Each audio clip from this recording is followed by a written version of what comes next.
like to do when I was in high school is write raps about very special numbers. Does anybody have any very special numbers they'd like to sing about? Mark? 3? You don't want to sing about it?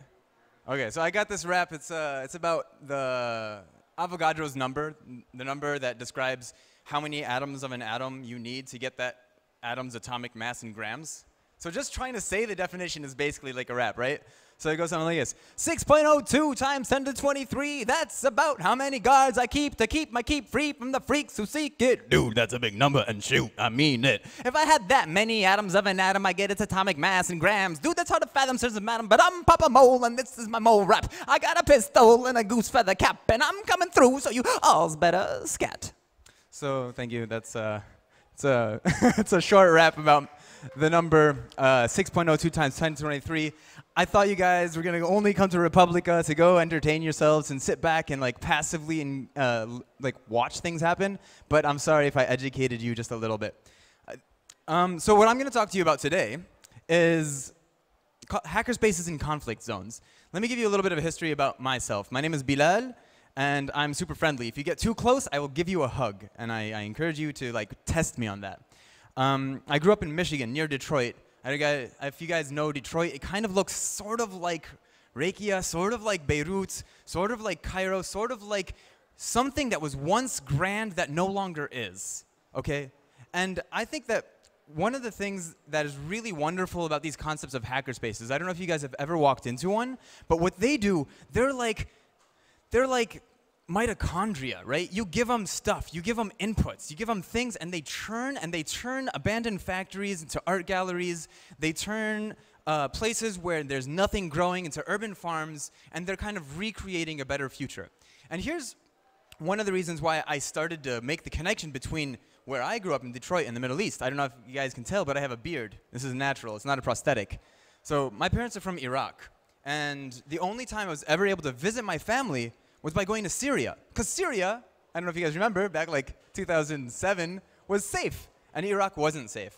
So going to Syria, I encountered my family that were leaving Iraq because they wanted to have some time with the rest of their family, us.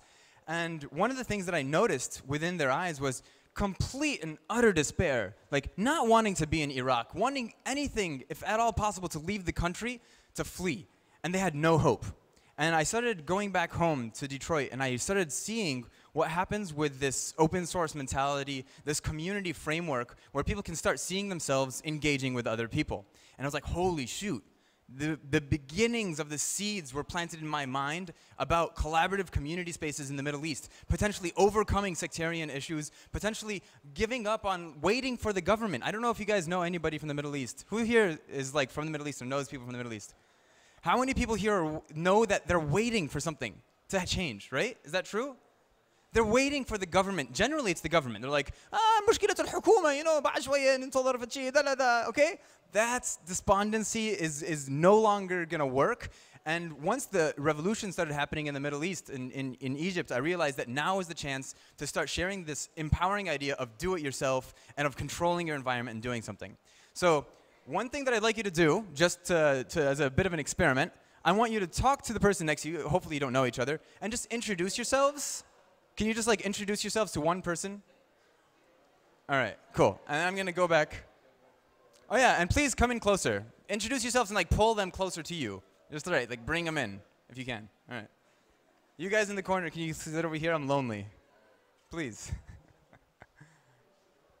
Introductions done?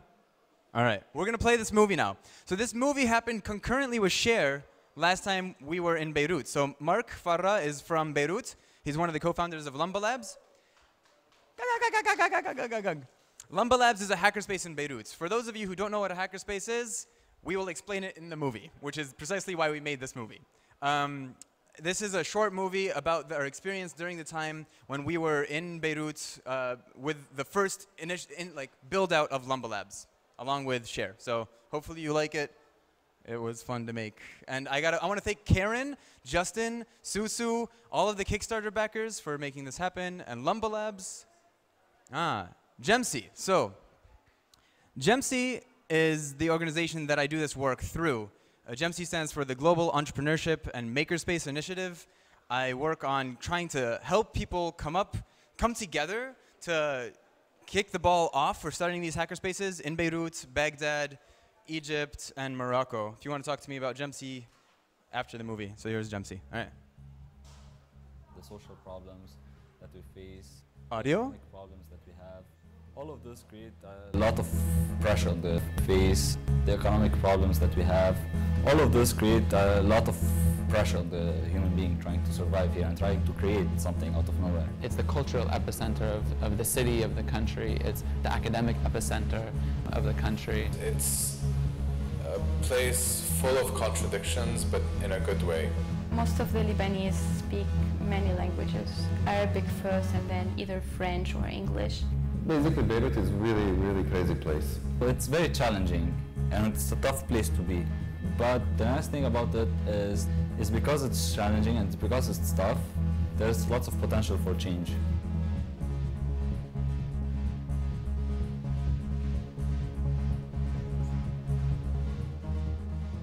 Wow.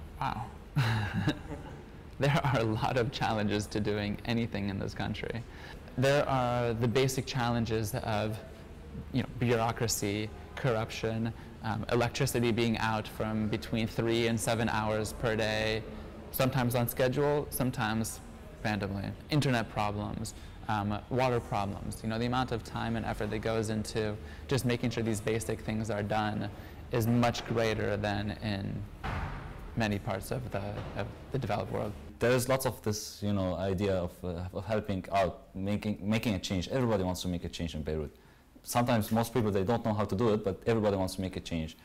But yeah, and this is what's nice about it. This is what's beautiful. Like if you do something, it's important. Whatever you're doing, it's important because the situation is bad. Because anything you do is nice. It's beautiful. During the years after the Civil War, a lot of the youth fell into this passivity that they do not know how to make things. They do not want to share. They do not want to collaborate. They just want to leave this country. If you live here for a longer time, you see the division that exists. Divisions are everywhere. Like even inside the town itself, you see divisions. Neighbors still don't trust each other, right?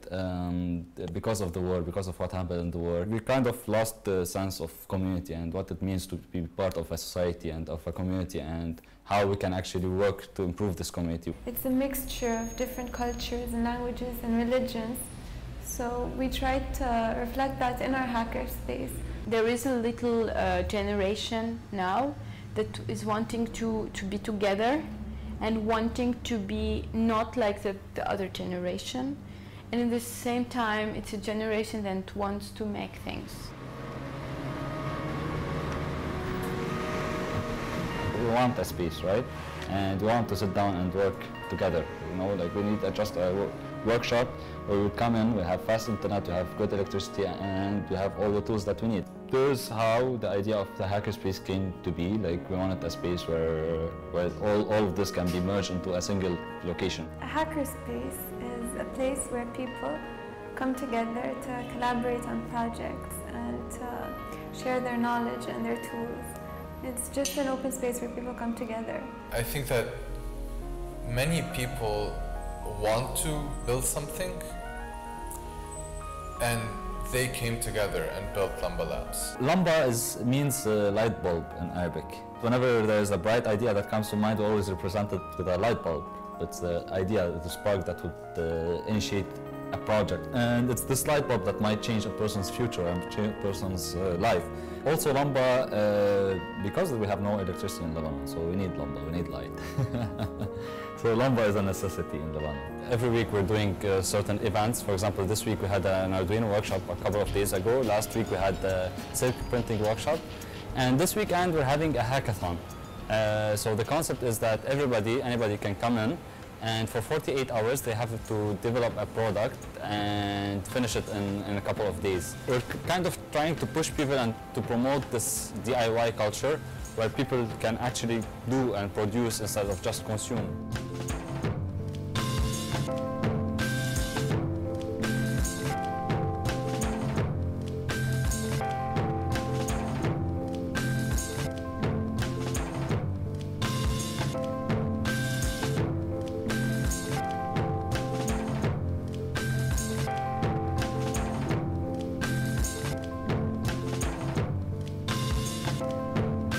it's very important, especially in Lebanon, like trying to push the youth to come over, check out all the tools that we have, all the cool stuff like 3D printers, soldering stations, silk printing kits. We tell them like, do whatever you want.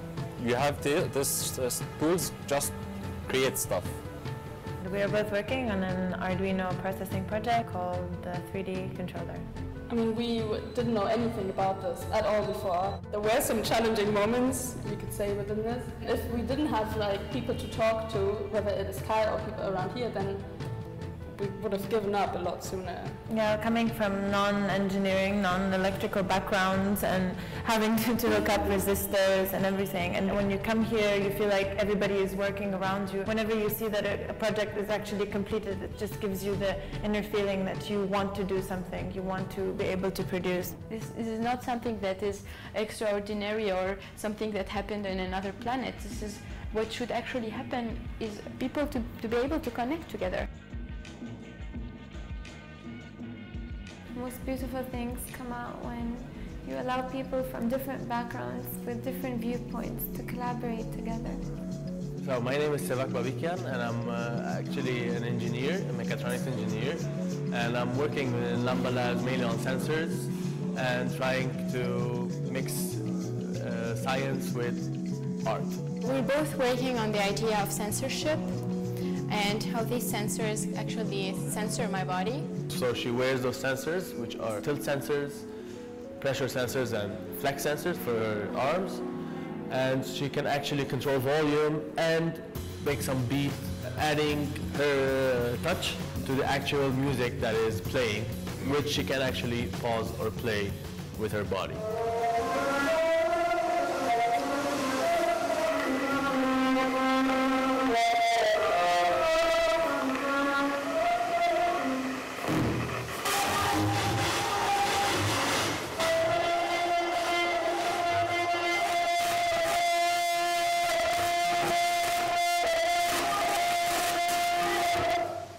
This is going to be presented as part of the Shared Beirut conference.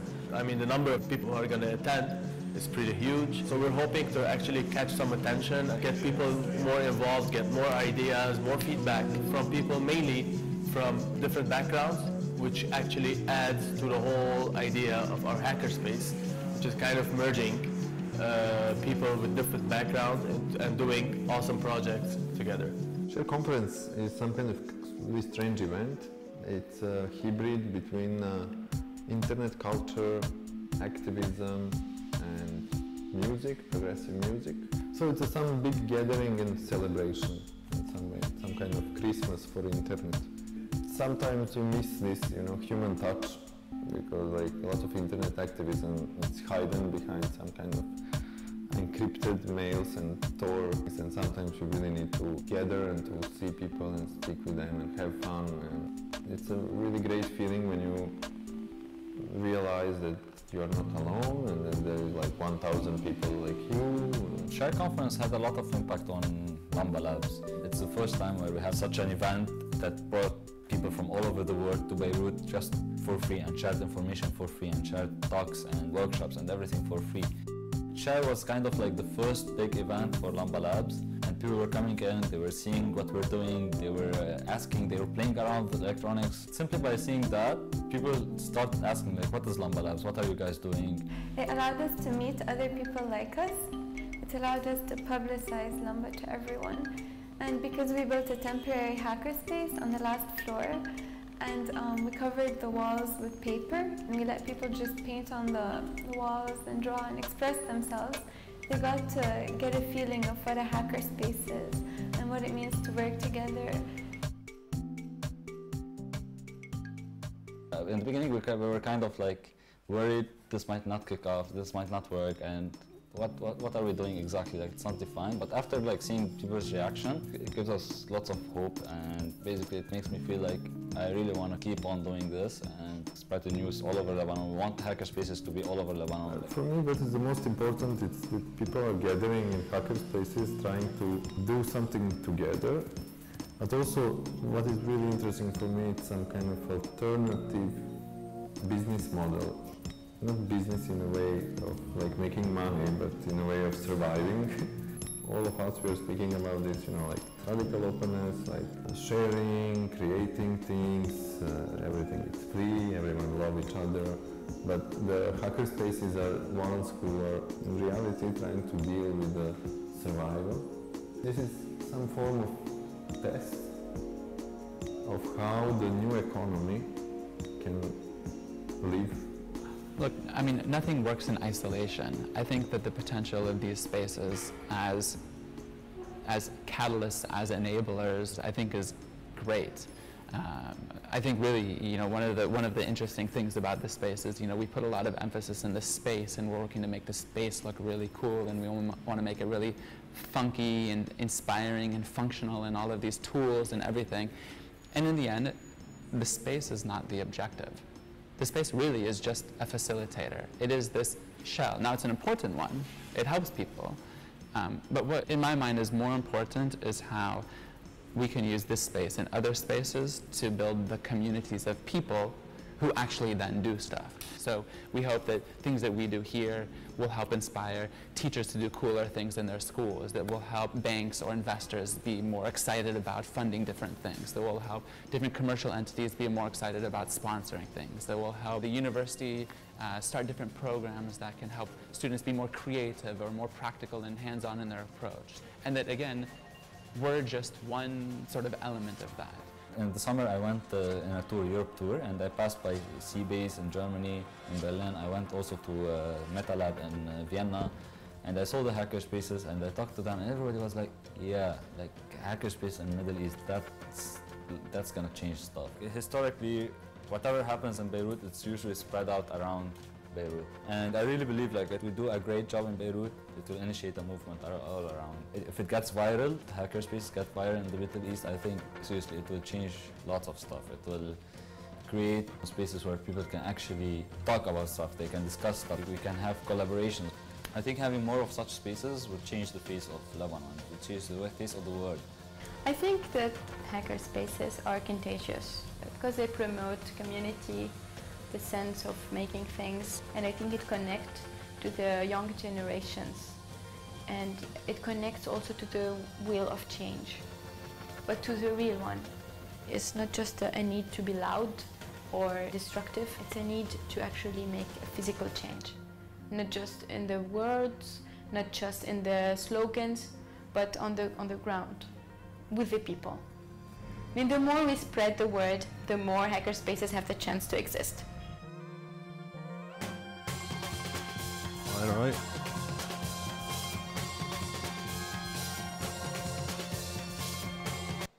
So that was it. That was how many months ago? October 2012. There are a couple of things that struck out to me as I was watching this again. Vladan was talking about the model of hackerspace as a potential model for the new economy. That was really interesting. And as Bassem was talking about Beirut being a pivoting point for the Middle East, for the things that happened there spreading elsewhere.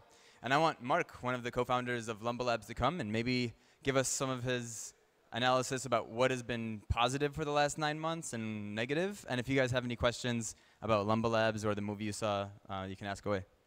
Okay. Hello? Okay. So I want to talk a bit about Lumba Labs. We started actually in September. We started a week before Share, and it's been really successful, and we had really good points and obviously some failures. I want to talk about three pros, three cons that happened to us. So first of all, something that was really important in building the hackerspace is that the sectarian tension within the space was relieved. We have 18 sects in Lebanon, from Muslim to Christian and all the derivatives. And within the space, it was very important that no one asked, where'd you come from? Or where'd you live? Or what community do you abide by? Or we never heard that at the space. We just came together and we built stuff. And that brings me to my second point, that the hacker community didn't really exist. There's no maker community in Beirut, and we kind of built it from scratch. We got people from different walks of life, but also people that are usually averse to each other and stay by their communities to come together to make things. And something that we talked about a couple of days ago or yesterday was temporary hackerspaces and how they're a really good technique to gather momentum. So once we started gaining steam, we started going to a lot of conferences. We did temporary hackerspaces. We built we just threw some tools on the ground. We started getting people from these different communities to just interact with us, and I thought that was very important. And that was a success at the hackerspace. Now, something that's very controversial to talk about, but something that's very important, is that we had a 50-50 gender balance at the space. So that's the third success story, if you want, at Beirut Hackerspace. I see a lot of hackerspaces are very male-dominated. We got actually 50-50 at Beirut Hackerspace, and the way we did that is that we reached to local communities. We reached to artists, we reached to makers, and by doing that, we were able to keep that gender balance. So those are three success stories. Sectarian tensions were relieved at the space in Beirut, no less. People commune around a previously non-existent maker culture. People were actually building stuff. And gender balance, 50-50, and people were fine, were comfortable, were living in this space, were building stuff together. I think that was very important. Now, some failures that afflicted the space, and that if you guys are building hackerspaces, that you can learn from what we did. First of all, we did a lot of events just to get the rent, just to pay the rent, just to pay new tools. We did a lot of events because we had to do events. And I don't think that that's the way to go. We did events because we wanted to grow too fast. And we did grow too fast, and that was, we spread ourselves too thin. A second point is that we built the hackerspace on young people, on 20-year-olds. That's the people that wanted to build the space. 20-year-olds that actually had the time to build things together. And that's why about a month ago, we started to struggle because all the most active members started to want to leave because they want to explore new horizons, because that's what young people do. So one of these failures is that we failed to get any age diversity. This is very important if you're building a space.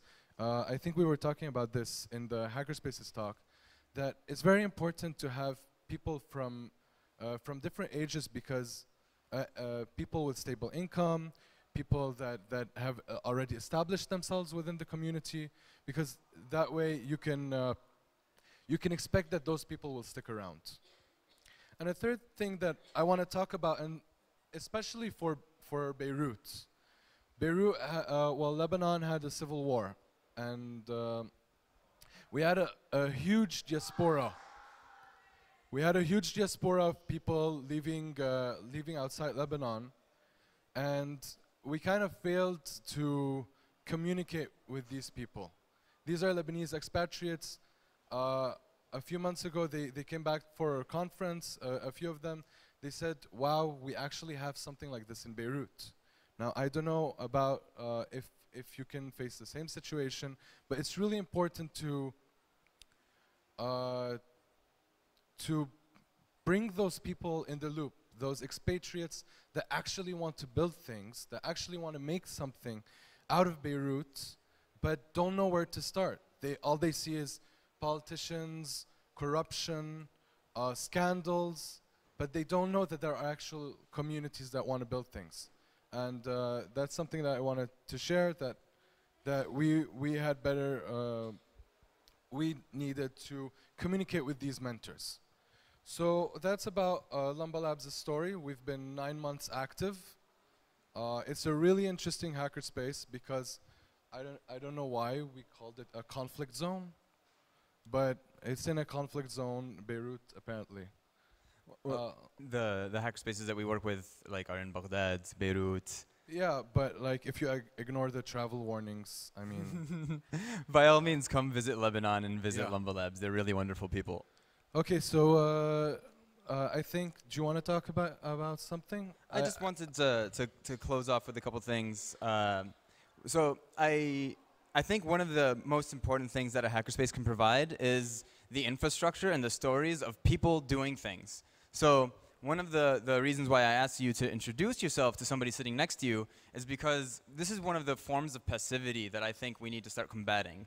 The passivity of sitting on a tram without like communicating with somebody else. And I think the architecture and the infrastructure of the types of spaces that we create really inform how people engage. So hackerspaces in the Middle East, a type of free and open forum where there are tools and there are stories of people who just walked in there and started either making or collaborating with people is really, really valuable. And I want to take any questions. Anybody about any of the things that you heard or saw today?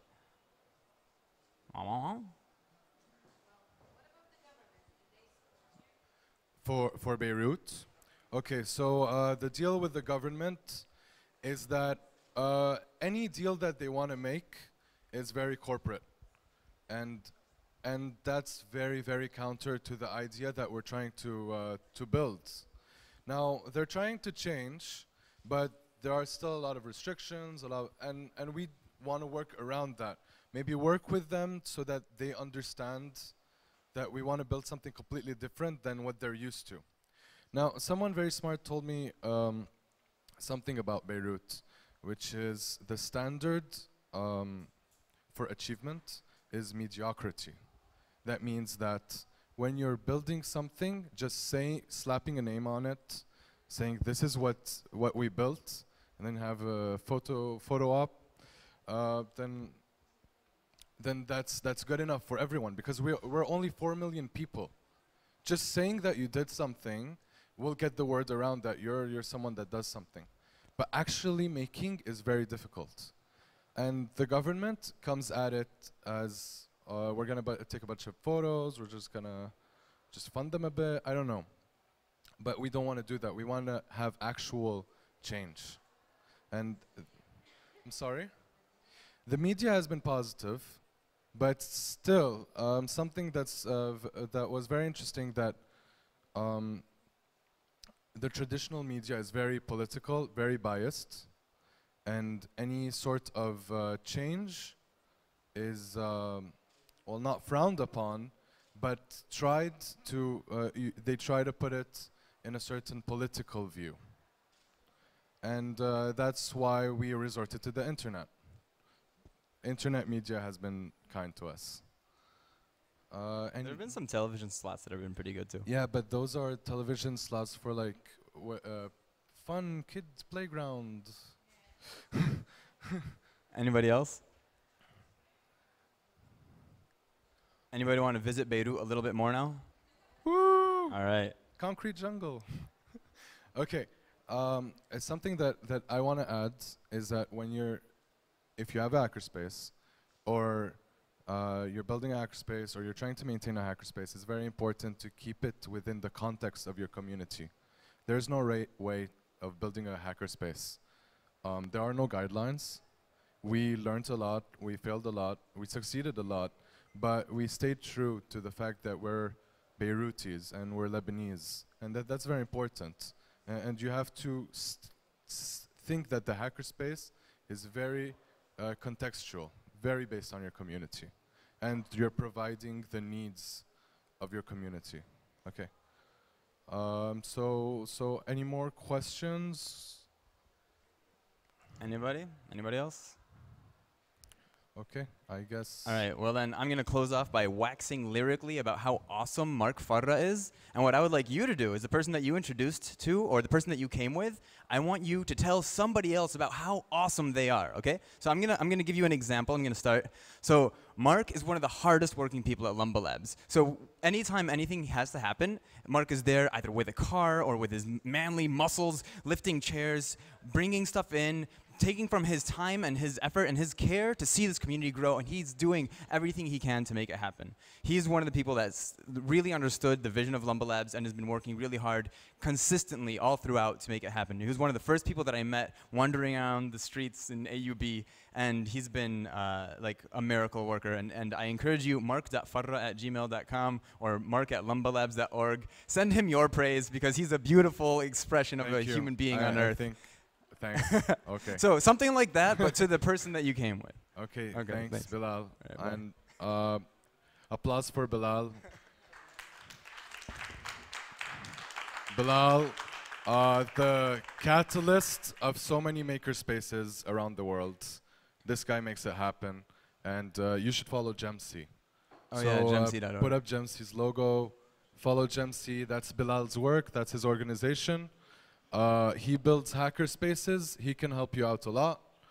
Right now, he's trying to build them all over the Middle East, and he is just that. He's a catalyst. You have a question? No? You're just saying hi? Okay. Hi. Okay, no, I'm really serious about this. And if anybody wants the microphone, you can come up here and do it. So, like, seriously. 3 minutes? All right, who wants to take me up on it? Anybody? You? No sleep? Rose? Somebody? Yeah? All right, here you go. What are we doing? You're just going to like wax lyrical about how awesome somebody is. Introducing them to everybody else. Ah, okay, yes. Oh my God. Yes, I'm really happy to have met No Sleep, this guy right here, and he's been really taking good care of me the last couple of days in providing me a little carpet to rest on. Thanks. Sorry, this is not very waxed. You want to give it a go? Sure. So I want to thank a couple people, actually. First is Rosa. Rosa Menkman is an amazing glitch artist who, on a whim of hearing about my participation in Republica, decided that she would take the trip here from Amsterdam on trains and buses that took about 24 hours total travel time in order to come here and do visuals for my set and to be able to sort of hang out since we're good friends, but we live in different continents and we only see each other a couple times a year. And also I'd like to thank Chris Poole, who's, some of you might know, the founder of 4chan. And despite the horrible content that his website generates, is actually a great person. He was the one that introduced me to Vladan and the other organizers of Share, and through that I was able to be invited here. So amazing people, and so many other people that I met this weekend here in Rijeka. Anybody? Going once, going twice? All right, we're done. Thank you, everybody. See you later. Bye.